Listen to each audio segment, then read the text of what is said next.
ಶ್ರೀಗುರುಭ್ಯೋ ನಮಃ ಪರಮಗುರುಭ್ಯೋ ನಮಃ.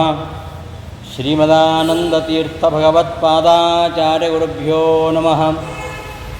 ಬ್ರಹ್ಮರುದ್ರೇಂದ್ರಾದಿವಂದ್ಯಂ ತ್ವಾಂ ಭಜೆ ವೆಂಕಟನಾಯಕಂ. ನಿವಾರಯಸ್ವಾನಿಷ್ಠಾನಿ ಸಾಧಯೇಷ್ಠಾನಿ ಮಾಧವ.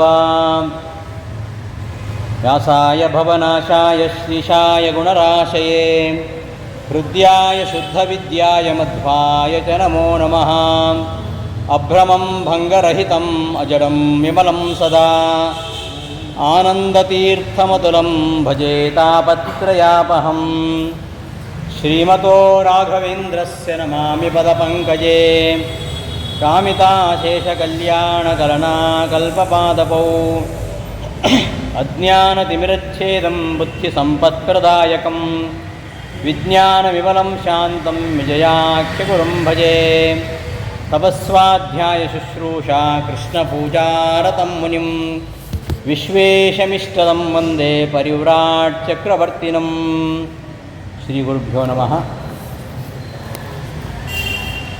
ಹಂಸನಾಮಕ ದಿವ್ಯ ಭವ್ಯ ಪರಂಪರೆಯಲ್ಲಿ ಅಧುನಾ ಪೀಠದಲ್ಲಿ ವಿರಾಜಮಾನರಾಗಿರ್ತಕ್ಕಂತಹ ನಮ್ಮ ಕುಲಗುರುಗಳಾಗಿರ್ತಕ್ಕಂತಹ ಪರಮಪೂಜ್ಯ ಸುಬುಧೇಂತೀರ್ಥ ಶ್ರೀಪಾದಂಗಳವರನ್ನು ಭಕ್ತಿಪೂರ್ವಕವಾಗಿ ನಮಸ್ಕರಿಸ್ತಾ, ಪರಮಪೂಜ್ಯ ಶ್ರೀ ಶ್ರೀ ವಿಶ್ವೇಶತೀರ್ಥ ಶ್ರೀಪಾದಂಗಳವರನ್ನು ಭಕ್ತಿಪೂರ್ವಕವಾಗಿ ಸ್ಮರಿಸ್ತಾ,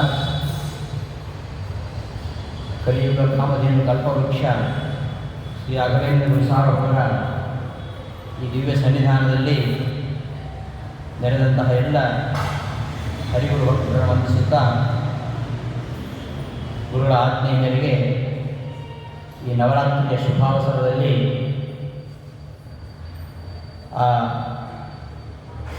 ವೆಂಕಟಾಚಲ ವಾಸಿಯಾಗಿರ್ತಕ್ಕಂತಹ ಶ್ರೀನಿವಾಸನ ಚರಿತ್ರೆಯನ್ನು ನಾವು ಅನುಸಂಧಾನ ಮಾಡಿಕೊಳ್ತಾ ಇದ್ದೇವೆ. ಈ ವೆಂಕಟಾಚಲ ಅತ್ಯಂತ ಶ್ರೇಷ್ಠವಾಗಿರ್ತಕ್ಕಂತಹ ಕ್ಷೇತ್ರ. ವೆಂಕಟಾಚಲ ಅಂದರೆ ಇವತ್ತಿನ ತಿರುಪತಿ. ಈ 3 ಕೋಟಿ ತೀರ್ಥಗಳ ಒಂದು ಜನ್ಮಸ್ಥಾನ ಅದಾಗಿದೆ. ಅಷ್ಟು ಮಾತ್ರ ಅಲ್ಲ, 66 ಕೋಟಿ ತೀರ್ಥಗಳು ಅಲ್ಲಿ ಇವೆ ಅಂತ ಹೇಳ್ತಾರೆ. ವಿಶೇಷವಾಗಿ ಧನುರ್ಮಾಸದ ಶುಕ್ಲ ಪಕ್ಷದ ದ್ವಾದಶಿಯಂದು ಅರುಣೋದಯ ಕಾಲದಲ್ಲಿ ಎಲ್ಲ ದೇವರಿಗೂ ಅಲ್ಲಿ ಸ್ವಾಮಿ ಪುಷ್ಕರಣಿಯಲ್ಲಿ ಸ್ನಾನ ಮಾಡಿ ಬರ್ತಾರೆ. ಅಂತಹ ಒಂದು ವಿಶೇಷವಾಗಿರ್ತಕ್ಕಂತಹ ಸ್ಥಳ.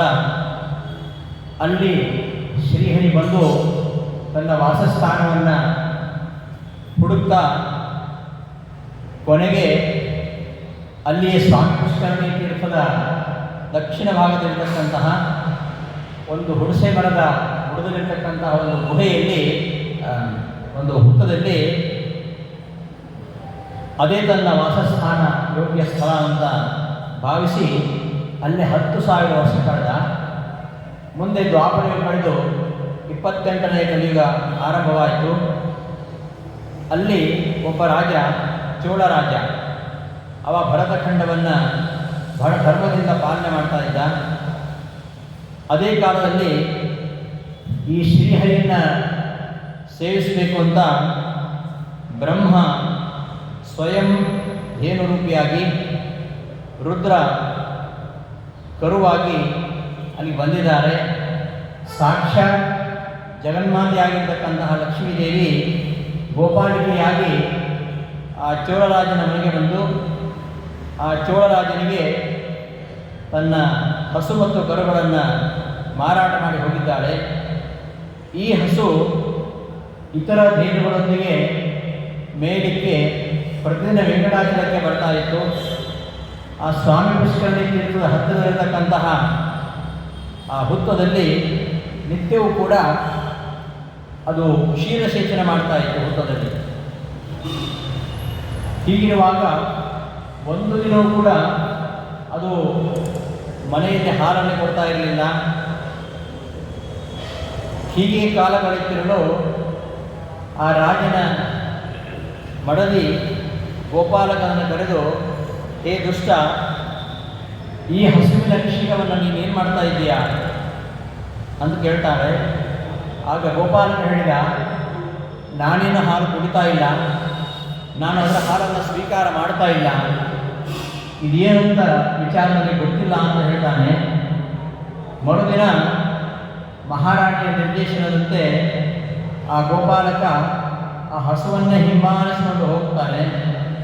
ಅಲ್ಲಿ ಆ ವೆಂಕಟಗಿರಿಯಲ್ಲಿ ಆ ಹುತ್ತದಲ್ಲಿ ಆ ಹಸು ಕ್ಷೀರವನ್ನು ಸೇಚನೆ ಮಾಡ್ತಾರನ್ನು ನೋಡಿ ತುಂಬ ಕೋಪ ಬರುತ್ತೆ ಅವನಿಗೆ. ಕುಠಾರದಿಂದ ಅದನ್ನು ಹೊಡೆದು ಸಾಯಿಸಬೇಕು ಅಂತ ಆಲೋಚನೆ ಮಾಡುವಾಗ ಪರಮಾತ್ಮ ತನ್ನನ್ನು ಇಷ್ಟು ದಿನಗಳ ಕಾಲ ತನ್ನನ್ನು ಸೇವೆ ಮಾಡ್ತಾ ಇರ್ತಕ್ಕಂತಹ ಆ ಭಕ್ತನನ್ನು ಉದ್ಧಾರ ಮಾಡಬೇಕು ಅಂತ ಆ ಹಸುವನ್ನು ರಕ್ಷಣೆ ಮಾಡಲಿಕ್ಕೋಸ್ಕರವಾಗಿ ಶ್ರೀನಿವಾಸ ಆ ಹುತ್ತದಿಂದ ಮೇಲೆ ಬರ್ತಾನೆ. ಆ ಗೋಪಾಲಕ ಬೀಸಿದಂತಹ ಕೊಡಲಿಯ ಪ್ರಹಾರವನ್ನೇ ತಾನೇ ತೆಗೆದುಕೊಳ್ತಾನೆ. ಹಾಗಾಗಿ ಶ್ರೀನಿವಾಸನ ತಲೆ ಒಡೆದು ಹೋಗುತ್ತೆ. ಅವನ ತಲೆಯಿಂದ 7 ತಾಳೆಮರಗಳಷ್ಟು ಎತ್ತರಕ್ಕೆ ರಕ್ತಧಾರೆ ಚಿಮ್ತಾ ಇರ್ತದೆ. ಈ ಭಯಂಕರವಾಗಿರ್ತಕ್ಕಂತಹ ರಕ್ತ ಸುರಿತಾರವನ್ನು ನೋಡಿ ಆ ಗೋಪಾಲಕ ಅತ್ಯಂತ ಭೀತನಾಗಿ ಅಲ್ಲಿ ಸತ್ತು ಹೋಗ್ತಾನೆ. ಅನಂತರ ಆ ಹಸು ಆ ವೆಂಕಟಗಿರಿಯಿಂದ ಕೆಳಗಿಳಿದು ಚೋಳರಾಜನ ಅರಮನೆಗೆ ಹೋಗಿ ಅತ್ಯಂತ ದುಃಖದಿಂದ ಹೊರಡಾಡುತ್ತೆ. ಚೋಳರಾಜ ಆ ಹಸುವಿನ ದುರ್ದಶೆಯನ್ನು ನೋಡಿ ದುಃಖಿತನಾಗಿ ತನ್ನ ಸೇವಕರೊಂದಿಗೆ ಅಲ್ಲಿ ಬಂದು ನೋಡ್ತಾನೆ. ಆ ವಾಲ್ಮೀಕಿಗಳ ಹತ್ತಿರ ನೋಡುವಾಗ ಅಲ್ಲಿ ರಕ್ತದ ಧಾರೆ ಚಿಂತಾ ಇದೆ. ಇದೇನು ಅಂತ ವಿಚಾರ ಮಾಡುವಷ್ಟರಲ್ಲೇ ಆ ಚೋಳರಾಜನಿಗೆ ವಾಲ್ಮೀಕದಲ್ಲಿರ್ತಕ್ಕಂತಹ ಶ್ರೀನಿವಾಸ ಹೊರಗೆ ಬಂದು ಅವನಿಗೆ ಶಾಪವನ್ನು ಕೊಡ್ತಾನೆ. ಏ ಪಾಪಿಷ್ಟ, ದುರಾಚಾರಿ, ರಾಜ್ಯ ಮತದಿಂದ ನಿನಗೆ ಅಹಂಕಾರ ಬಂದಿದೆ, ಉನ್ಮತ್ತನಾಗಿದ್ದೀಯಾ, ಅನಾಥನಾಗಿರ್ತಕ್ಕಂತಹ ಮಾತಾಪಿತೃ ವಿಹೀನಾಗಿರ್ತಕ್ಕಂತಹ ನನ್ನನ್ನು, ಈ ವಾಲ್ಮೀಕದಲ್ಲಿದ್ದಂತಹ ನನ್ನನ್ನು ನಿನ್ನ ಗೋಪಾಲಕನಿಂದ ಕೊಡಲೆಯಿಂದ ಹೊಡೆಸಿಬಿಟ್ಟಿದೆಯಲ್ಲ, ನನ್ನ ತಲೆ ಹೊಡೆದು ಹೋಗಿದೆ, ನನಗೆ ತುಂಬ ದುಃಖವಾಗ್ತಾ ಇದೆ. ಈ ಅನರ್ಥಕ್ಕೆ ನೀನೇ ಕಾರಣ. ಆದ್ದರಿಂದ ನನಗೆ ಇಂತಹ ದುಃಖವನ್ನು ತಂದುಕೊಟ್ಟಿದ್ದಕ್ಕೆ ನೀನು ಪಿಶಾಚಿಯಾಗುವುದಾಗಿ ಶಾಪವನ್ನು ಕೊಡ್ತಾನೆ. ಹೀಗೆ ಶ್ರೀನಿವಾಸನಿಂದ ಸತ್ತರಾಗಿರತಕ್ಕಂತಹ ಚೋಳರಾಜ ಮೂರ್ಛಿತನಾಗಿ ಬಿಡ್ತಾನೆ. ಸ್ವಲ್ಪ ಸಮಯದ ಮೇಲೆ ಮತ್ತೆ ಎಚ್ಚರಗೊಂಡವನಾಗಿ ಆ ಜಗತ್ಪತಿಯಾಗಿರ್ತಕ್ಕಂತಹ ಶ್ರೀನಿವಾಸನನ್ನು ಕುರಿತು ಹೇಳ್ತಾನೆ. ಈ ರೀತಿಯಾಗಿ ನನಗೆ ಯಾಕೆ ಶಾಪ ಕೊಟ್ಟೆ, ನಾನೇನು ನಿನಗೆ ಅಂತಹ ತಪ್ಪು ಮಾಡಿದ್ದೇನೆ, ಈ ವಿಚಾರವನ್ನು ಕೇಳುವಾಗ ಕಿಮರ್ಥಂ ಶಕ್ತವಾನ್ ದೇವ ಅಪರಾಧ ವಿವರ್ಜಿತಂ ಅವಿಚಾರ್ಯ ಜಗನ್ನಾಥ ಕಿಮ್ಮಯ ಚರಿತಂ ಪುರ ನ ಜಾನೇಹಂ ಕಿಂಚಿದಪಿ ತವ ದುಃಖಕರಂ ಹರೆ ಹಾ ದುಃಖ ಮೊದಲಂ ಪ್ರಾಪ್ತಂ ಕಥಂ ಅತ್ರ ಜಗತ್ತತೆ. ಆ ಚೋಳರಾಜ ಕೇಳ್ತಾನೆ, ನಾನು ಯಾವ ಅಪರಾಧವನ್ನು ಮಾಡಿಲ್ಲ, ನನಗೇನು ವಿಷಯ ಗೊತ್ತಿಲ್ಲ, ವಿಚಾರ ಮಾಡದೆ ಹೀಗೇಕೆ ಮಾಡಿಬಿಟ್ಟೆ, ನನಗೆ ಯಾಕೆ ಶಾಪ ಕೊಟ್ಟೆ, ಇಲ್ಲಿ ಏನು ನಡೆದಿದೆ ಅಂತ ನನಗೆ ಗೊತ್ತಿಲ್ಲ, ನಿನಗೇನು ದುಃಖ ಆಗಿರುವಂಥದ್ದು ಎಂಬುದಾಗಿ ಕೇಳ್ತಾನೆ. ಶ್ರೀನಿವಾಸ ಹೇಳ್ತಾನೆ, ಪಾಪಿಷ್ಟೋಹಂ ದುರಾಚಾರ ಅವಿಚಾರಿ ನೃಪೋತ್ತಮ ಅಜ್ಞಾನೇನ ಅತಿ ದುಃಖೇನ ವೃಥಾ ಶಾಪೋಮಯ ಅಂತ. ಅಯ್ಯೋ, ನನಗೆ ದುಃಖದ ಬರದಲ್ಲಿ ನೀನು ಶಾಪ ಕೊಟ್ಬಿಟ್ಟಲ್ಲ, ನಿಜ ನೀನು ಯಾವ ತಪ್ಪು ಮಾಡಿದವನಲ್ಲ, ನಿನ್ನ ಗೋಪಾಲಕ, ನೀನು ನೇಮಿಸಿರ್ತಕ್ಕಂತಹ ಗೋಪಾಲಕ ನನಗೆ ದುಃಖವನ್ನು ತಂದುಕೊಟ್ಟವನು, ನಿನಗೆ ನಾನು ವಿಚಾರ ಮಾಡದೆ ಶಾಪ ಕೊಟ್ಟುಕೊಂಡೆಲ್ಲ. ಪಾಪಿಷ್ಟೋಹಂ, ನಾನು ಎಂತಹ ಪಾಪಿ, ಎಂತಹ ದುರಾಚಾರಿ, ನಾನು ವಿಚಾರ ಮಾಡದೆ ಅಜ್ಞಾನದಿಂದ ಅತ್ಯಂತ ದುಃಖದ ಬರದಲ್ಲಿ ನಿನಗೆ ಶಾಪ ಕೊಟ್ಟಲ್ಲ. ಆದರೆ ನನ್ನ ಶಾಪ ಯಾವತ್ತೂ ಅದು ಮಚ್ಛಾಪ ನಾನೃತೋ ಹೋಯಾ ಇತಿ ವೇದ ನಿರಹರಿಸುವುದು, ನನ್ನ ಶಾಪ ಯಾವತ್ತೂ ವ್ಯರ್ಥವಾಗುವುದಿಲ್ಲ ಅಂತ ವೇದ ಬಲ್ಲವರು ಹೇಳ್ತಾರೆ. ಈ ಭಕ್ತ ವಾತ್ಸಲ್ಯ ದೋಷದಿಂದಾಗಿ ಭಕ್ತ ಚೆನ್ನಾಗಿದ್ದರೆ ಪರಮಾತ್ಮ ಚೆನ್ನಾಗಿದ್ದಾನೆ, ಅಷ್ಟು ಭಕ್ತರ ಮೇಲೆ ಪ್ರೀತಿ ಅವನಿಗೆ. ಭಕ್ತ ವಾತ್ಸಲ್ಯ, ಅದರಿಂದಾಗಿ ನಾನು ಕೂಡ ನಿನ್ನ ಹಾಗೆ ದುಃಖವನ್ನು ಅನುಭವಿಸ್ತೇನೆ, ನಾನು ಕೂಡ ನಾವು ದುಃಖಿಗಳಾಗಿರೋಣ ಎಂಬುದಾಗಿ ಅವನಿಗೆ ಸಮಾಧಾನವನ್ನು ಮಾಡ್ತಾನೆ.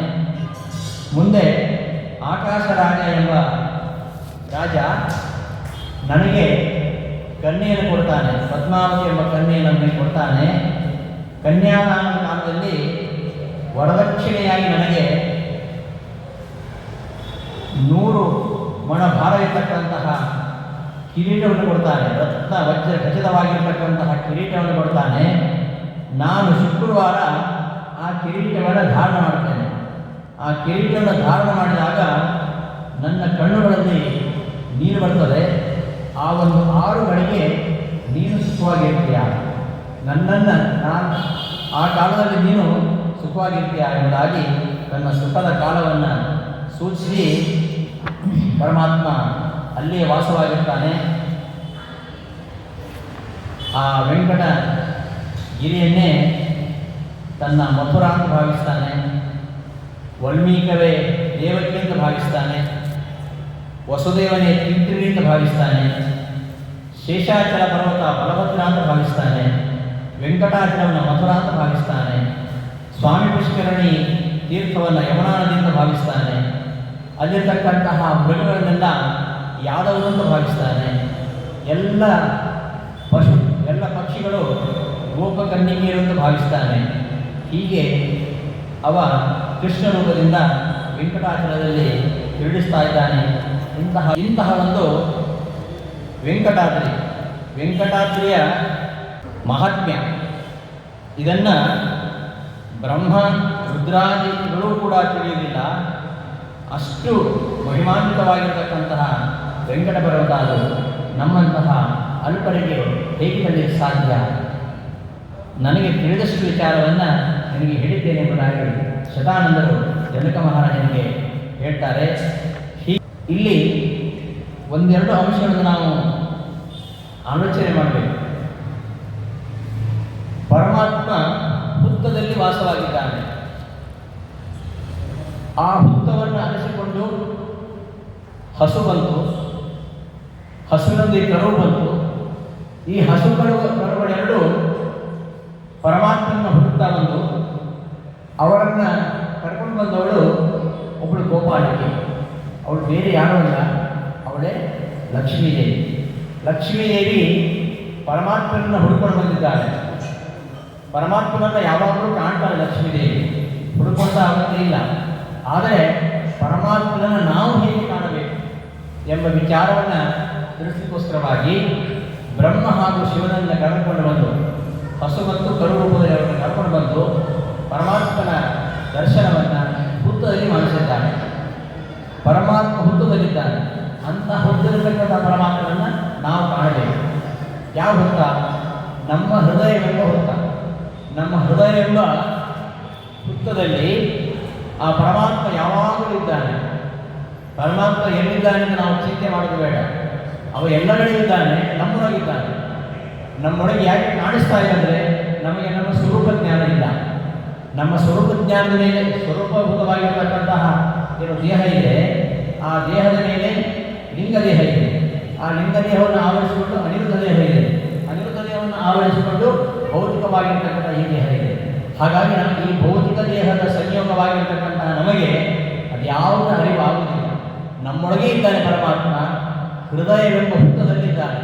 ಅವನನ್ನು ನಾವು ಕಾಣಬೇಕು ಅಂತಾದರೆ ಯಾರು ಕಂಡರು? ಲಕ್ಷ್ಮೀದೇವಿ ತೋರಿಸಿದ್ದು. ಕಂಡವರು ಬ್ರಹ್ಮದೇವರು. ಲಕ್ಷ್ಮೀದೇವಿ ಯಾರು?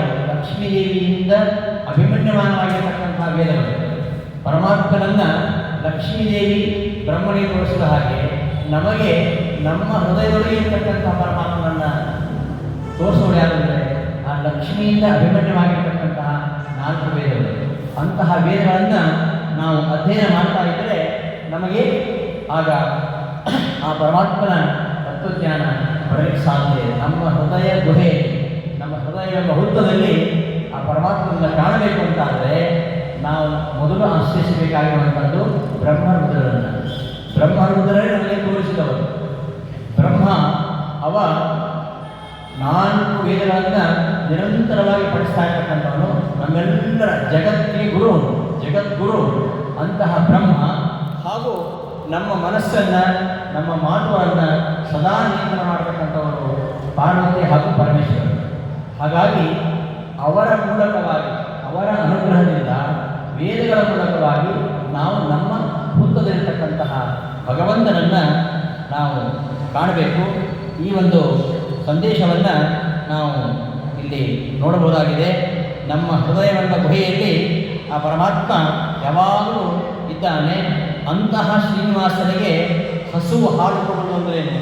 ಅಂದರೆ ಹಸು ಅಂದರೆ ಬ್ರಹ್ಮ, ಅವನು ವೇದವನ್ನು ಉಚ್ಚಾರ ಮಾಡ್ತಕ್ಕಂಥವನು. ಅಷ್ಟು ಮಾತ್ರ ಅಲ್ಲ, ಸರ್ವೋಪನಿಷದೋ ಗಾವಃ, ಎಲ್ಲ ಉಪನಿಷತ್ತುಗಳು ಹಸುಗಳು. ಅಂತಹ ಆ ಉಪನಿಷತ್ತುಗಳ ಜ್ಞಾನದಿಂದ ಬರ್ತಕ್ಕಂತಹ ಏನು ಪ್ರಮೇಯ ಜ್ಞಾನ ಇದೆ, ಅದುವೇ ಹಾಲು. ಅದನ್ನು ನಮ್ಮ ಅಂತರ್ಯಾಮಿಯಾಗಿರ್ತಕ್ಕಂತಹ ಭಗವಂತನಿಗೆ ಸಮರ್ಪಣೆ ಮಾಡಬೇಕು. ಅರ್ಥಾತ್ ವೇದಗಳು, ಉಪನಿಷತ್ತು, ಪುರಾಣ, ಸಾಹಿತ್ಯ ಇವೇ ಮೊದಲಾದ ವಾङ्ಮಯಗಳ ಅಧ್ಯಯನವನ್ನು ಮಾಡಿ ಅದರ ಫಲಿತಾರ್ಥವಾಗಿ ಸಮಸ್ತ ಶಬ್ದಗಳು ಕೂಡ ಭಗವಂತನನ್ನೇ ಹೇಳ್ತಾ ಇವೆ. ಭಗವಂತನನ್ನು ಬಿಟ್ಟು ಬೇರೆ ಯಾವುದನ್ನು ಹೇಳ್ತಾ ಇಲ್ಲ. ಸರ್ವ ಪ್ರತಿಯೊಂದು ಮಾತು ಕೂಡ ಭಗವಂತನ ಮಾತುಗಳಾಗಬೇಕು. ತಂಡದ ವಾರ್ತೆ ವಾರಜಾಕ್ಷನ ಕೀರ್ತಿ, ಹಿಂಡು ಮಾತುಗಳೆಲ್ಲ ಹರಿಯ ನಾಮ ಎಂಬುದಾಗಿ ವಿಜಯದಾಸರು ಹೇಳಿದ ಹಾಗೆ, ಆ ರೀತಿಯಲ್ಲಿ ಸಾಧನೆ ಮಾಡತಕ್ಕಂತಹ ಸಾಧಕನಿಗೆ ಅಹಂಕಾರ ಬರತಕ್ಕಂತಹ ಸಾಧ್ಯತೆ ಇರ್ತದೆ. ಆದ್ದರಿಂದ ತನ್ನ ಹಾಲನ್ನು ಆ ಹಸು ಸಂಪೂರ್ಣವಾಗಿ ಭಗವಂತನಿಗೆ ಅರ್ಪಿಸಿತು, ಬೇರೆ ಯಾರಿಗೂ ಕೊಡಲಿಲ್ಲ. ಹಾಗೆ ನಮ್ಮ ಎಲ್ಲ ಸಾಧನೆ ಎಲ್ಲವೂ ಕೂಡ ಪರಮಾತ್ಮನಿಗೆ ಅರ್ಪಿಸಬೇಕು. ಹೇಗೆ ಸಂಪೂರ್ಣ ಹಾಲನ್ನು ಆ ಹಸು ಪರಮಾತ್ಮನಿಗೆ ಅರ್ಪಣೆ ಮಾಡಿದೋ, ಅದು ಯಾವತ್ತೂ ತನ್ನ ಹಾಲನ್ನು ರಾಣಿಗಾಗಲಿ ಗೋಪಾಲನಾಗಲಿ ಕೊಡಲೇ ಇಲ್ಲ. ಭಗವಂತನಿಗೆ ಅರ್ಪಣೀಯವಾಗಿರತಕ್ಕಂಥ ಹಾಲನ್ನು ತನ್ನದಾಗಿಸ್ಕೊಳ್ಬೇಕು ಅಂತ ಆ ಚೋಳರಾಜನ ರಾಣಿ, ಗೋಪಾಲಕ ಅವರೆಲ್ಲ ಆಲೋಚನೆ ಮಾಡಿದರು. ಅದೆಲ್ಲವೂ ಪರಮಾತ್ಮನಿಗೆ ಸಲ್ಲುವಂಥದ್ದು. ಇದೆಲ್ಲವೂ ಪರಮಾತ್ಮನದ್ದೇ, ಎಲ್ಲವೂ ಪರಮಾತ್ಮನಿಗೆ ಸೇರುವಂಥದ್ದು. ಈಶಾವಾಸ್ಯವಿದಂ ಸರ್ವಂ, ಎಲ್ಲವೂ ಪರಮಾತ್ಮನದ್ದೇ, ಅವನಿಗೆ ಇದೆಲ್ಲೂ ಸಲ್ಲಬೇಕಾಗಿದೆ. ಈ ಹಸು ಹಾಲು ಯಾರಿಗೂ ಕೊಡ್ತಾ ಇದೆ, ನಮಗೆ ಕೊಡ್ತಾ ಇಲ್ಲ ಅಂತ ಅವರೇನು ಭಾವಿಸಿದರು. ಅಂತಹ ಆ ರಾಣಿ ಮತ್ತು ಆ ಗೋಪಾಲಕ ಅವರೇನು ನಮಗೆ ಹಾಲು ದೊರೆಯಬೇಕು, ಪರಮಾತ್ಮಗೆ ದೊರೆಯಬೇಕಾದ್ದನ್ನು ನಮಗೆ ದೊರೆಯಬೇಕು ಅಂತ ಭಾವಿಸಿದರು. ಅದು ಅವರ ಅಹಂಕಾರದಿಂದ. ಹಾಗೆ ಅಹಂಕಾರವನ್ನು ತೊರೆದಾಗ ಮಾತ್ರ ನಾವು ಎಲ್ಲವನ್ನು ಭಗವಂತನಿಗೆ ಅರ್ಪಿಸಲಿಕ್ಕೆ ಸಾಧ್ಯ ಇದೆ. ಇಂತಹ ಹಸುವನ್ನು ಆ ಚಾರ ಕೊಡಲಿಕ್ಕೆ ನೋಡಿದ. ವೇದವೆಂಬ ಹಸುವನ್ನು ಆ ಚಾರ ಕೊಂದ. ವೇದ ಎಲ್ಲವೂ ಕೂಡ ಸಮಗ್ರ ವೇದ ಪರಮಾತ್ಮನ ಹೇಳ್ತಾ ಇದೆ. ನಮ್ಮಲ್ಲಿ ವೇದವನ್ನು ಅಧ್ಯಯನ ಮಾಡತಕ್ಕಂತಹ ವೈದಿಕರು ಇದ್ದಾರೆ. ಅವರು ಬರೀ ವೇದದ ಮೇಲ್ನೋಟದ ಅರ್ಥವನ್ನು ಮಾತ್ರ ಗ್ರಹಿಸ್ತಾರೆ. ಯಾಮಿಮಾಂ ಪುಷ್ಪಿತಾಂ ವಾಚಂ ಪ್ರವೃತ್ತಿಂ ವಿಪಶ್ಚಿತ ಎಂಬುದಾಗಿ ಅವರನ್ನು ಕೃಷ್ಣ ಅವಿಪಶ್ಚಿತ ಅಜ್ಞಾನಿ ಎಂದು ಕರೀತಾನೆ. ಬರೇ ವೇದದಿಂದ ಮೇಲ್ನೋಟಕ್ಕೆ ತಗೊಳ್ತಕ್ಕಂಥ ಅರ್ಥ ಏನಿದೆ ಅದನ್ನೇ ವೇದದ ಅರ್ಥ ಅಂತ ತಿಳ್ಕೊಂಡವರು ಅವರು ನಿಜವಾದ ಜ್ಞಾನಿಗಳಲ್ಲ ಅಂತ ಕೃಷ್ಣ ಭಗವದ್ಗೀತೆ ಹೇಳ್ತಾರೆ. ವೇದದ ನಿಜವಾದ ಅರ್ಥ ಏನು, ವೇದದ ಅಂತರಾರ್ಥ ಏನು, ವೇದದ ಆಳಕ್ಕೆ ಇಳಿದಾಗ ಮಾತ್ರ ವೇದದ ನಿಜವಾದ ಅರ್ಥ ಗೊತ್ತಾಗುತ್ತೆ. ಬರೀ ಮೇಲೆ ಈಜಾಗಿದ್ದರೆ ಸಮುದ್ರದ ಆಳ ಎಷ್ಟು ಅಂತ ಗೊತ್ತಾಗೋದಿಲ್ಲ. ಹಾಗೆ ವೇದದ ಆಳಕ್ಕೆ ಇಳಿದರೆ ಮಾತ್ರ ವೇದದ ರೀತಿ ಗೊತ್ತಾಗುತ್ತೆ. ಅಂತಹ ವೇದವನ್ನು ಕೆಲವು ವೈದಿಕರು ಏನು ಮಾಡಿದರು, ಕೆಲವು ಬ್ರಹ್ಮಕಾಂಡ ಅಂತ ಹೇಳಿದರು, ಕೆಲವು ಕರ್ಮಕಾಂಡ ಅಂತ ಹೇಳಿದರು, ಕೆಲವು ಜ್ಞಾನಕ್ಕೆ ಸಂಬಂಧಪಟ್ಟಂತಹ ವಿಷಯಗಳು, ಕೆಲವು ಈ ಕರ್ಮಕ್ಕೆ ಯಜ್ಞ ಯಾಗಾದಿಗಳನ್ನು ಬೋಸುವಂತಹ ಭಾಗಗಳನ್ನು ಪ್ರತ್ಯೇಕವಾಗಿ ವಿಭಜಿಸಿದರು. ಈ ಥರ ವೇದವನ್ನು ವಿಭಜಿಸಿದ್ದು ಅಂದರೆ ವೇದವನ್ನು ಹನನ ಮಾಡಿದ ಹಾಗೆ.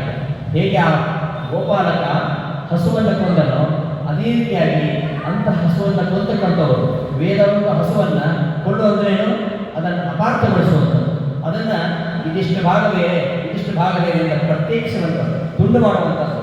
ಈ ಕಾರ್ಯವನ್ನು ಮಾಡತಕ್ಕಂತಹ ಅನೇಕ ವೈದಿಕರಿದ್ದಾರೆ. ಅವರೆಲ್ಲ ಆ ಗೋಪಾಲಕನಂತೆ ಹಸುವನ್ನು ಸಂಹಾರ ಮಾಡಿದಂತಹ ಗೋಪಾಲಕ ಹೇಗೆ ಅವರು ಮೃತನಾದನು, ಹಾಗೆ ಯಾರು ವೇದ ವಿದ್ವೇಷಗಳಾಗಿದ್ದಾರೆ, ವೇದವನ್ನು ಅಪಾರ್ಥ ಮಾಡ್ತಾರೆ, ಅವರೆಲ್ಲ ಅವರು ಪರಮಾತ್ಮನಿಂದ ದೂರ ಆಗ್ತಾರೆ. ಅವರು ಯಾರೂ ಕೂಡ ಪರಮಾತ್ಮನ ಹೊಂದಲಿಕ್ಕೆ ಸಾಧ್ಯ ಇಲ್ಲ. ಆ ಗೊಲ್ಲ ತನಗೆ ಹಾಲು ಕೊಡ್ತಾ ಇಲ್ಲ ಎಂಬುದಾಗಿ ಆ ಹಸುವನ್ನು ಹೀಗೆ ಸಂಹಾರ ಮಾಡಿದ.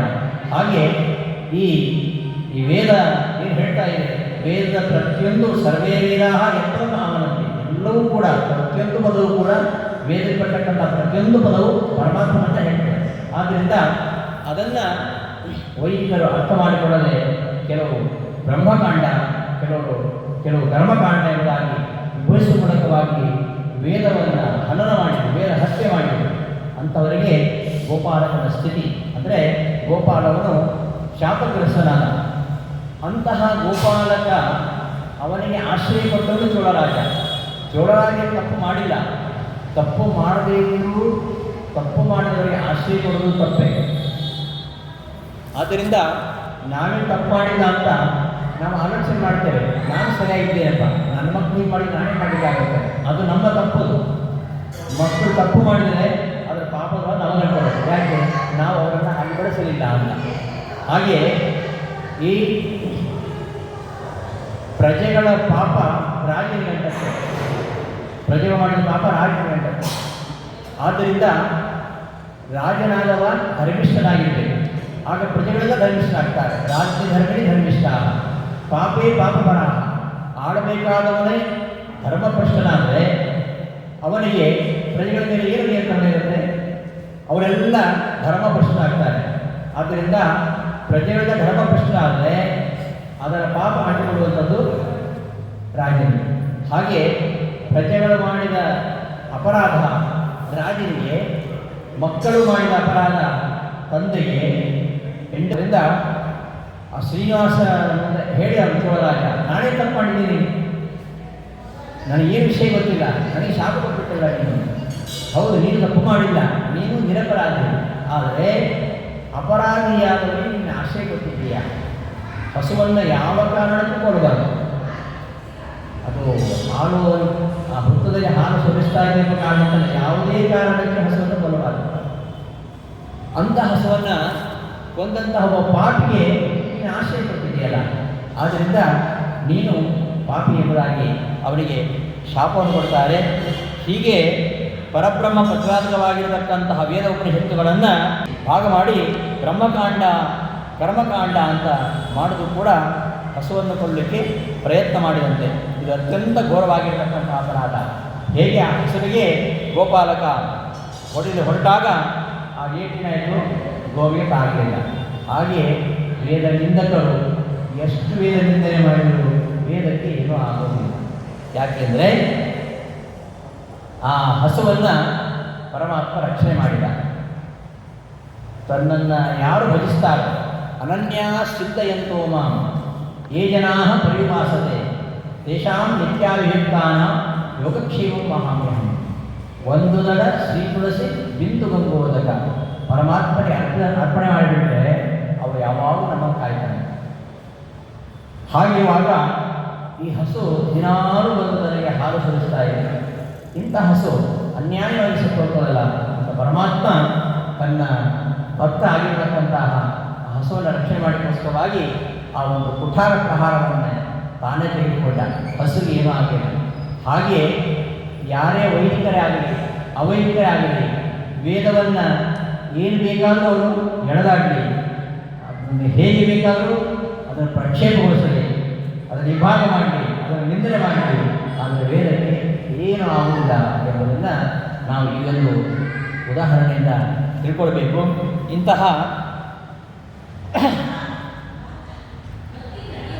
ಈ ಯಾವ ಅಪರಾಧವನ್ನು ಮಾಡಿಲ್ಲದೇ ಇದ್ದರೂ ಕೂಡ ಚೋಳರಾಜನಿಗೆ ಅಂತಹ ಸ್ಥಿತಿ ಯಾಕೆ ಬಂತು ಅಂದರೆ, ಅಂತಹ ವೇದದ್ವೇಷಿಗಳಿಗೆ, ವೇದವನ್ನು ನಿಂದನೆ ಮಾಡತಕ್ಕಂಥವರಿಗೆ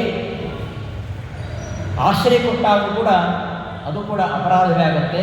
ಹಾಗೆ ಚೋಳರಾಜ ಯಾವ ತಪ್ಪನ್ನು ಮಾಡಿಲ್ಲ ಆದರೂ ಕೂಡ ಇವನಿಗೆ ಅಂತಹ ಒಂದು ಶಾಪ ಕೊಡಲಿಕ್ಕೆ ಕಾರಣ ಎಂದರೆ ಆ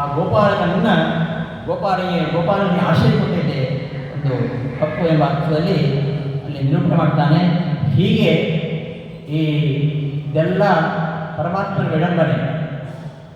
ಲಕ್ಷ್ಮೀದೇವಿ ಪರಮಾತ್ಮ ನನ್ನ ಬಿಟ್ಟು ಲಕ್ಷ್ಮೀದೇವಿ ಕೊಲ್ಲಾಪುರಕ್ಕೆ ಹೋದು, ಪರಮಾತ್ಮ ಅಲ್ಲಿರಲಿಕ್ಕಾಗದೆ ಅವ ಭೂವೈಕುಂಠ ಬೆಳೆಸಿರ್ತಕ್ಕಂತಹ ವೆಂಕಟಗಿರಿಗೆ ಬಂದ, ಅಲ್ಲಿ ಹುತ್ತದಲ್ಲಿ ವಾಸ ಮಾಡಿದ.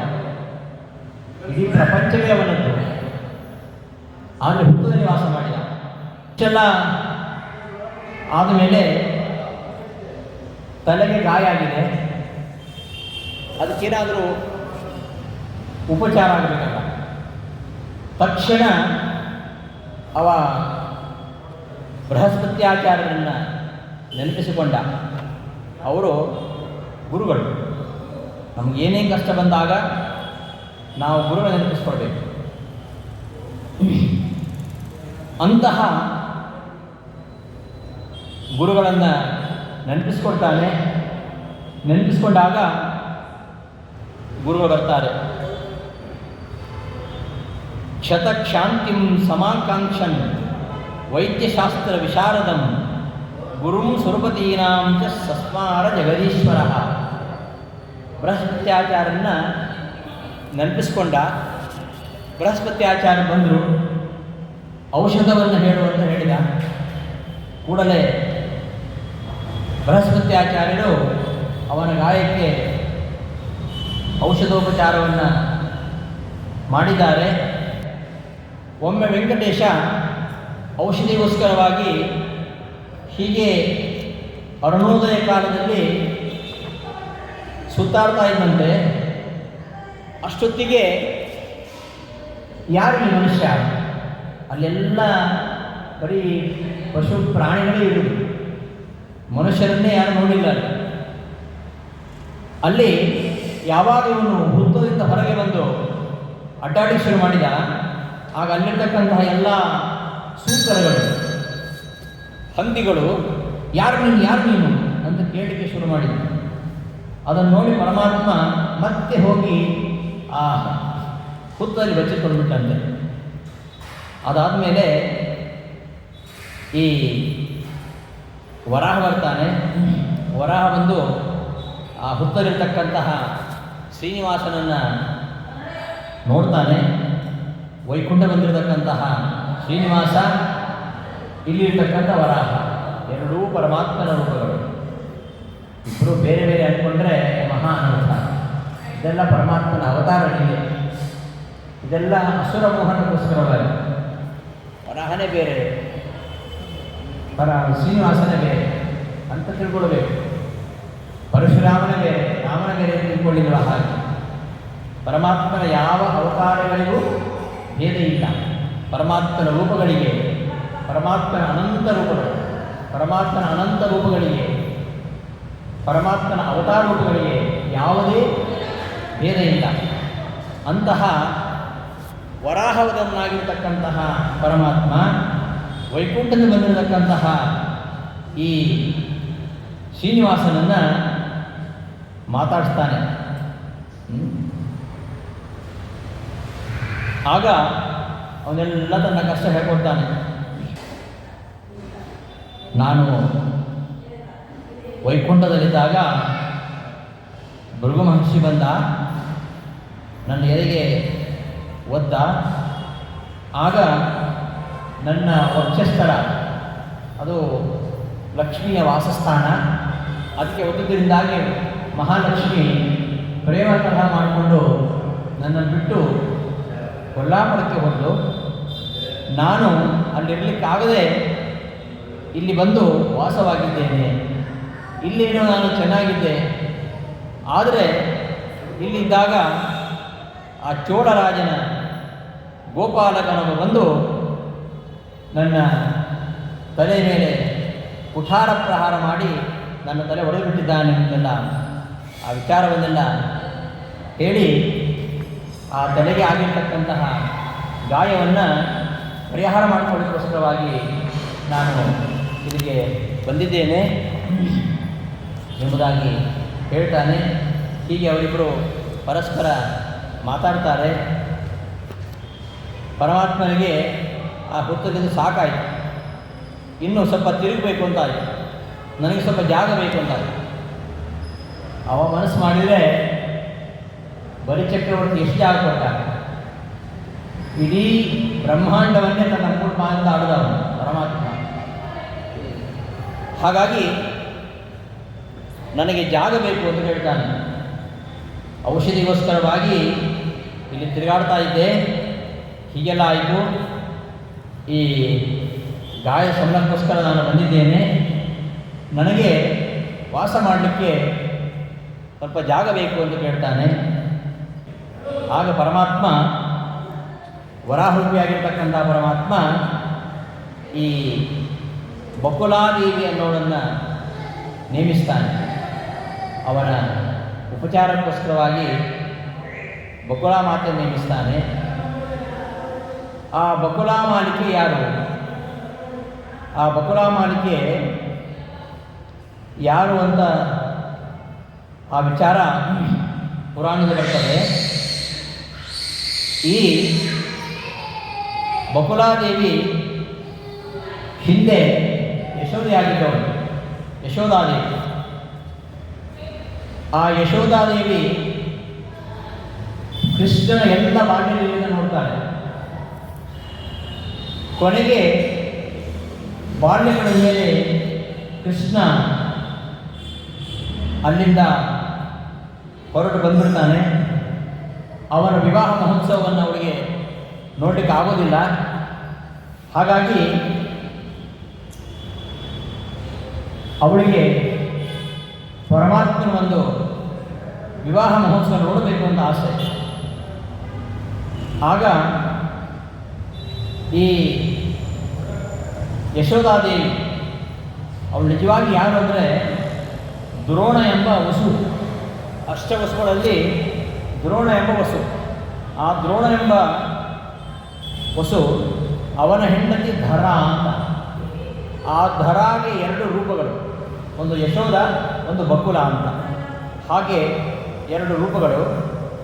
ಧರಾ ರೂಪದಿಂದ ದ್ವಾಪರ ಯುಗದಲ್ಲಿ ನಂದಗೋಪನ ಮಡದಿಯಾಗಿ ಯಶೋಧೆ ಎಂಬ ಹೆಸರಿನಿಂದ ಆ ನಂದಗೋಪುರದಲ್ಲಿ ಶ್ರೀಕೃಷ್ಣನ ಪಾಲನೆ ಲಾಲನೆ ಮಾಡಿದವಳು. ಅಂತಹ ಯಶೋಧೆ ಪರಮಾತ್ಮನ ಅನಂತ ರೂಪಗಳನ್ನು, ಅನಂತ ಬಾಲ ಲೀಲೆಗಳನ್ನು ನೋಡಿ ತುಂಬ ಆನಂದಪಟ್ಟರು. ಆದರೆ ಅವಳಿಗೆ ಇದೊಂದು ಪರಮಾತ್ಮನ ಕೃಷ್ಣನ ವಿವಾಹ ಮಹೋತ್ಸವನ ನೋಡಲಿಕ್ಕೆ ಆಗಲಿಲ್ಲ. ಕೃಷ್ಣನ ಕೇಳ್ತಾಳಂತೆ, ನಿನ್ನ ಕಲ್ಯಾಣವನ್ನು ನೋಡದೆ ನನ್ನ ಮನಸ್ಸು ತುಂಬ ಖಿನ್ನವಾಗಿದೆ, ಆದ್ದರಿಂದ ನಾನದನ್ನು ನೋಡಬೇಕು, ಅಂತಹ ಕಲ್ಯಾಣ ಲೋಕ ಪಾವನ ಚರಿತ್ರೆಯನ್ನು ತೋರಿಸು ಅಂದಾಗ ಕೃಷ್ಣ ಅವಾಗ ಹೇಳ್ತಾನೆ, ಅಮ್ಮ, ನಿನ್ನ ಈಪ್ಸಿತವನ್ನು ನನಗೆ ಈಗ ಪೂರ್ಣ ಮಾಡಲಿಕ್ಕೆ ಆಗುವುದಿಲ್ಲ. ಮುಂದಿನ ಜನ್ಮದಲ್ಲಿ ನಾನು ಶ್ರೀನಿವಾಸನಾಗಿ ಶ್ರೀಶೈಲದಲ್ಲಿ ಅವತರಿಸ್ತೇನೆ, ಆಗ ನಿನ್ನ ಇಷ್ಟಾರ್ಥವನ್ನು ಪೂರೈಸ್ತೇನೆ, ಅಲ್ಲಿವರೆಗೆ ಸಹಿಸ್ಕೋ ಅಂತ ಹೇಳಿ ವರವನ್ನು ಕೊಡ್ತಾನೆ ಕೃಷ್ಣ. ಅವತ್ತಿನಿಂದ ಅದೇ ಚಿಂತೆ ಮಾಡ್ತಾ ಯಶೋದಾದೇವಿ ಪ್ರಾಣತ್ಯಾಗ ಮಾಡ್ತಾಳೆ. ಆ ಯಶೋದಾದೇವಿ ಇವತ್ತು ಬಕುಲಾದೇವಿಯಾಗಿ ಹುಟ್ಟಿದ್ದಾಳೆ. ಪರಮಾತ್ಮನ ಒಂದು ಕಲ್ಯಾಣ ಮಹೋತ್ಸವವನ್ನು ನೋಡ್ತಕ್ಕಂತಹ ಒಂದು ಅವಕಾಶಕ್ಕಾಗಿ ಅವಳು ಮತ್ತೆ ಬಕುಳಿಯಾಗಿ ಹುಟ್ಟಿದ್ದಾಳೆ ಎಂಬುದಾಗಿ ಆ ಬಕುಲಾದೇವಿಯ ಪರಿಚಯವನ್ನು ವರಾಹದೇವರು ಮಾಡಿಕೊಟ್ಟು ಅವರಿಗೆ ಭೂಮಿಯನ್ನು ಕೊಟ್ಟಿದ್ದಾರೆ. ಭೂಮಿಯನ್ನು ಕೂಡ ಹಾಗೆ ಕೊಡಲಿಲ್ಲ. ಏಕೆಂದರೆ ಹೇಗೆ ಕೊಡೋದು ಭೂಮಿಯನ್ನು? ದಾನ ಅಂತ ಕೊಡೋದ? ದಾನ ಅಂತ ಕೊಡಲಿಕ್ಕಾಗಲ್ಲ, ವ್ಯಾಪಾರ ಮಾಡಲಿಕ್ಕಾಗಲ್ಲ. ವರಾಹನಿಂದ ಶ್ರೀನಿವಾಸ ಭೂಮಿಯನ್ನು ತೆಗೆದುಕೊಳ್ಬೇಕು. ದಾನ ಅಂತಂದರೆ ವರಾಹ ಕೊಡ್ತಾನೆ, ಆದರೆ ಶ್ರೀನಿವಾಸ ಕ್ಷತ್ರಿಯ, ಆದ್ದರಿಂದ ತೆಗೆದುಕೊಳ್ಳೋ ಹಾಗಿಲ್ಲ. ಕ್ಷತ್ರಿಯ ದಾನ ತೆಗೆದುಕೊಳ್ಳೋ ಹಾಗಿಲ್ಲ. ಇನ್ನು ವ್ಯಾಪಾರ ಮಾಡಬೇಕು. ವ್ಯಾಪಾರ ಮಾಡಿದರೆ ವರಾಹಣೆ ಕೊಡಲಿಕ್ಕೆ ಶ್ರೀನಿವಾಸ ಏನಿದೆ? ಏನೂ ಇಲ್ಲ. ಆದ್ದರಿಂದ ವ್ಯಾಪಾರವೂ ಆಗುವುದಿಲ್ಲ, ದಾನವೂ ಆಗುವುದಿಲ್ಲ. ಹೇಗೆ ನಾನು ಇಲ್ಲಿ ಕೊಡಬೇಕು? ಸಮಸ್ಯೆ ಇದೆ. ಕೆಲವು ಭೂಮಿ ಹಾಗೆ ರಿಜಿಸ್ಟ್ರೇಷನ್ ಮಾಡಲಿಕ್ಕಾಗಲ್ಲ, ಮಾರಾಟ ಮಾಡಲಿಕ್ಕೂ ಆಗೋದಿಲ್ಲ, ನಾವು ಅನುಭವಿಸಲಿಕ್ಕೂ ಆಗೋದಿಲ್ಲ ಅಂತ ತಗೊಂಡಿರ್ತಾರೆ. ಹಾಗಾಗಿ ವರಾಹ ಏನು ಮಾಡ್ತಾನೆ, ನಾನೇ ದಾನ ಕೊಡ್ತೀನಿ, ಆದರೆ ನೀನು ಸ್ವೀಕಾರ ಮಾಡುವನಲ್ಲ, ನೀನು ಕ್ಷತ್ರಿಯ. ಇನ್ನು ವ್ಯಾಪಾರ ಮಾಡೋದಾದರೆ ನೀನು ಹೇಗೆ ಕೊಡಲಿಕ್ಕೆ ಅಂತ ಹೀಗೆಲ್ಲ ಅವರಿಬ್ಬರ ಸಂಭಾಷಣೆ ನಡೆಯುತ್ತೆ. ಆಗ ಹೇಳ್ತಾನೆ, ನೋಡು, ನಾನು ನಿನ್ನ ಬಳಿ ವ್ಯಾಪಾರಕ್ಕಾಗಿ ಬರಲಿಲ್ಲ, ಏನೋ ದೈವ ಸಂಕಲ್ಪ ನಮ್ಮಿಬ್ಬರು ಭೇಟಿ ಆಯಿತು, ಆದ್ದರಿಂದ ನಾನು ಇಲ್ಲೇ ವಾಸ ಮಾಡಬೇಕು ಅಂತೇನೋ ದೈವ ಸಂಕಲ್ಪ ಇದೆ, ನನ್ನ ಇಚ್ಛೆಯೂ ಅದೇ ಇದೆ, ಆದ್ದರಿಂದ ನನಗೆ ಜಾಗ ಕೊಡು ಅಂದ. ಎಲ್ಲಿವರೆಗೆ ಜಾಗ ಕೊಡಬೇಕು? ಇದು ಲೀಸಾ, ದಾನವ, ವ್ಯಾಪಾರವ? ಲೀಸ್ ಅಂತಂದರೆ ಎಲ್ಲಿವರೆಗೆ? ಏನೋ ಒಂದು 3 ವರ್ಷ, 5 ವರ್ಷ, 10 ವರ್ಷ ಅಂತ. ಪರಮಾತ್ಮ ಕೇಳ್ತಾನೆ ಎಲ್ಲಿವರೆಗೆ ಅಂದರೆ, ಯಾವತ್ ಕಲಿಯುಗಂ ಭವೆ ಸ್ಥಳಂ ದೇಹಿ ಅವನೀಕಾಂತ ಯಾವತ್ ಕಲಿಯುಗಂ ಭವೆ ಇತಿದೇನ ಸಮಾಪ್ತ್ಯರ್ಥಃ ವರಾಹವದನೋ ಹರಿಹಿ. ಕಲಿಯುಗ ಇರುವವರೆಗೆ ನೀನು ಕೊಡಬೇಕು ಅಂತ. ಆಗ ವರಾಹ ಹೇಳ್ತಾನೆ, ಹಾಗಾದರೆ ನನಗೆ ಹಣ ಕೊಡು ಅಂತ. ಆಗ ಪರಮಾತ್ಮ ಹೇಳ್ತಾನೆ, ಶ್ರೀನಿವಾಸ ಹೇಳ್ತಾನೆ, ಪ್ರಥಮಂ ದರ್ಶನಂ ತೀರ್ಥಂ ನೈವೇದ್ಯಂ ಕ್ಷೀರಸೈತನಂ ಇದಮೇವ ವರಂ ದ್ರವ್ಯಂ ದದಾಮಿ ವರ್ಣಾಣಿದೆ. ನನ್ನಲ್ಲಿ ಕೊಡಲಿಕ್ಕೆ ಏನೂ ಇಲ್ಲ, ಎಲ್ಲವೂ ಇದೆ ಅವನಲ್ಲಿ, ಎಲ್ಲವೂ ಅವರದ್ದೇ. ನನ್ನಲ್ಲಿ ಏನೂ ಇಲ್ಲ, ಇದೊಂದು ಕೊಡ್ತೇನೆ. ಏನು? ಪ್ರಥಮ ದರ್ಶನ.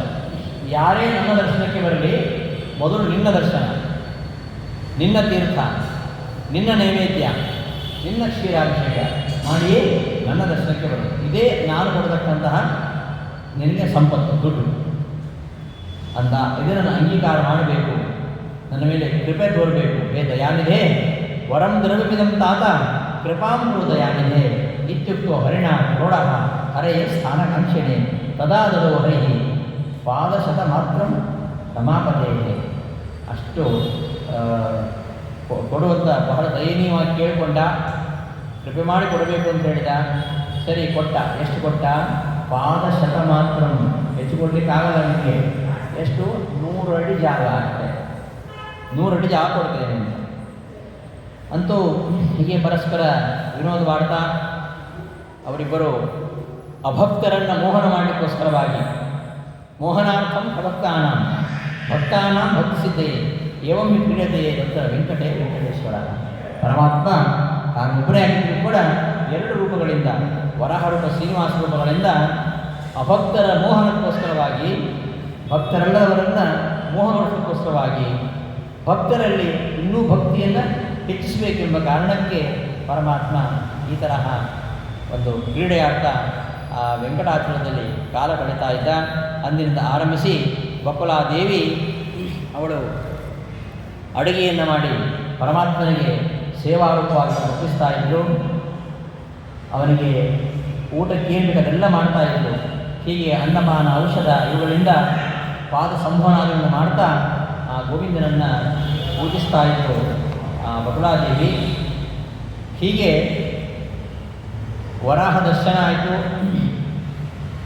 ಬಕುಲ ಎಂಬ ಸೇವಕಿ ಬಂದು ಈ ಯಶೋಧ ಬಕುಲ ಕೃಷ್ಣಸ್ಯ ಜನನೀಮುನೆ ಅದಷ್ಟ್ವಾ ಅನಂತರೂಪಸ್ಯ ಕೃಷ್ಣಸ್ಯ ತನಯಶ್ಚ ಕಲ್ಯಾಣಾದಿ ಮಹಾಪುಣ್ಯಂ ಸಹ ಅತ್ಯಜತ್ ತೇನ ಹೇತನ. ಅದೇ ವಿಚಾರವನ್ನು ಹೇಳ್ತಾರೆ.